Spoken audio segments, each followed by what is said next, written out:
Integrantes de la Asociación de Transporte Pesado del Carchi bloquearon varias vías en la provincia la mañana de este jueves como una medida de rechazo a la inseguridad que se vive en las carreteras. Ellos exigen que se implemente un plan de acción para bajar los actos delincuenciales. La noticia requiere profundidad. En Notimundo están los protagonistas de la noticia. El contacto a esta hora es con Pablo Cerón, presidente del transporte pesado en el Carchi, para hablar sobre esta paralización y la exigencia de mayor seguridad para los transportistas y principalmente en las vías del país. Una exigencia al gobierno que ya ha logrado un primer acercamiento, pero se espera una nueva reunión. Pablo, gracias por estar con nosotros. Fausto Yepes le saluda, bienvenido.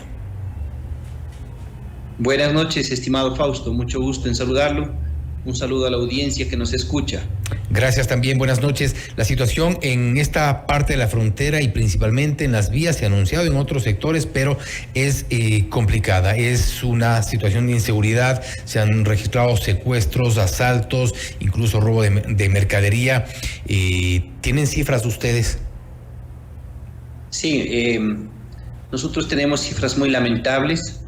Se roban 10 vehículos diarios en el eje vial Santo Domingo-Guayaquil, de los cuales 5 vehículos son de la provincia del Carchi y de los cuales solamente existen 500 vehículos reportados en las fiscalías de las diferentes ciudades entre Santo Domingo, Los Ríos, Babahoyo, porque la mayoría de veces los integrantes de estos grupos delincuenciales amedrentan o intimidan a los propietarios o conductores de los vehículos que si ellos denuncian a la fiscalía o a la policía, los vehículos serán quemados o nuestros conductores asesinados. Es por eso que el número de vehículos reportados como robados no coincide con el número de vehículos que en realidad son robados en el bypass de Quevedo, por ejemplo.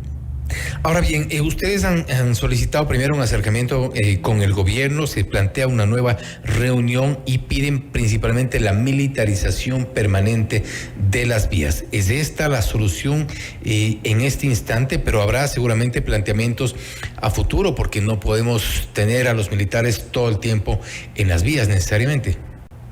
Nosotros sabemos la capacidad de los militares. Y también entendemos que el número no es el suficiente como para mantener la militarización completa del eje vial Santo Domingo-Guayaquil. Sin embargo, creemos de que es un efecto a corto plazo o un proyecto a corto plazo que nos permitiría que al nuevo gobierno haga un proyecto o una política pública para que en realidad en las carreteras no sea necesario la militarización. Entendemos de que esto también requiere de una reforma al Código Integral Penal, en donde el trabajo de la policía no se vea desvanecido y los delincuentes que causan delitos en las carreteras no salgan inmediatamente. En eso nosotros tenemos nuestro enfoque y sabemos que el tema de la militarización debe ser mientras no haya una reforma a la ley o una política en donde se tomen medidas radicales en contra de la delincuencia. ¿Cuál ha sido la respuesta y la propuesta desde el gobierno? A ver, la respuesta del gobierno, bueno, ellos dicen que están trabajando.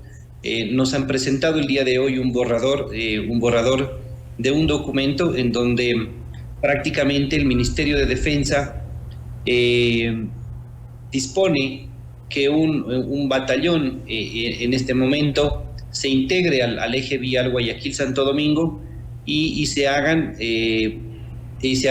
operativos CAMEX, los cuales serán de mucha utilidad y de mucho resguardo para los transportistas. Nosotros proponemos de que eso se haga no solamente en 2 veces a la semana, sino que sean al menos en los próximos 90 días, ¿sí? Mientras el gobierno entrante, me imagino, se ubicará o se sentará bien en el gobierno y empezarán las acciones. De momento, como parte del resguardo que ustedes, incluso varios sectores de transportistas han tomado, por ejemplo, es el montar ciertas caravanas con comunicación y un poco mermar este peligro que está latente en las vías. ¿Han planteado mantenerse en este tipo de dinámica? Yo creo que sí nos ha dado y nos ha dado mucho resultado esta iniciativa que nació de los transportistas, crear grupos de WhatsApp, grupos de chat, crear caravanas, convoys, y que en su momento ha impedido que los delincuentes hagan de las suyas en el bypass de Quevedo o en el eje vial de Santo Domingo. Pero algo que nosotros no estamos de acuerdo y no concordamos es de que justo en el bypass de Quevedo, al contrario de que, bueno, sabiendo de que es una vía rápida, se nos coloca 2 radares con un objetivo netamente recaudatorio, y que lastimosamente la desesperación de los conductores por salir de ese tramo de 26 kilómetros hace que impriman velocidades altas, a pesar de que sean vehículos grandes y de carga pesada.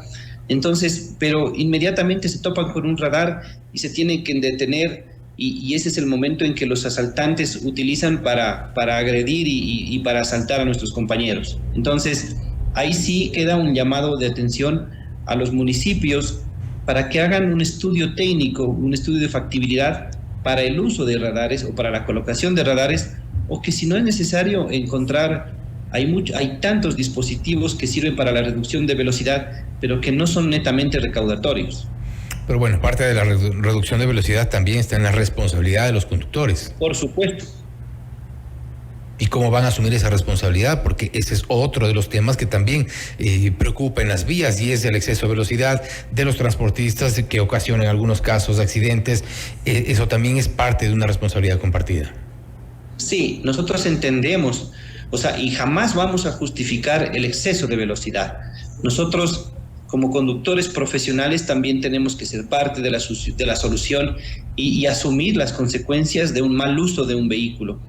Entendemos de que por encima del afán de una persona está la seguridad de un transeúnte o de un deportista, que también tiene todo el derecho de usar las vías.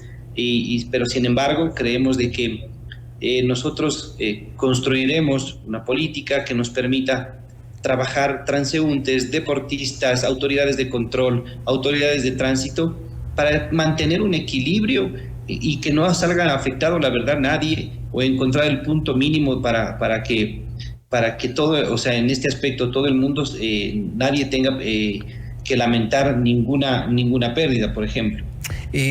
Pablo, volviendo al tema de la violencia, ¿ustedes han identificado ciertos sectores de mayor prevalencia de este tipo de ataques, asaltos, secuestros eventualmente? Y le pregunto esto porque también hay los filtros. En Rumichaco, por ejemplo, hay un filtro de control policial.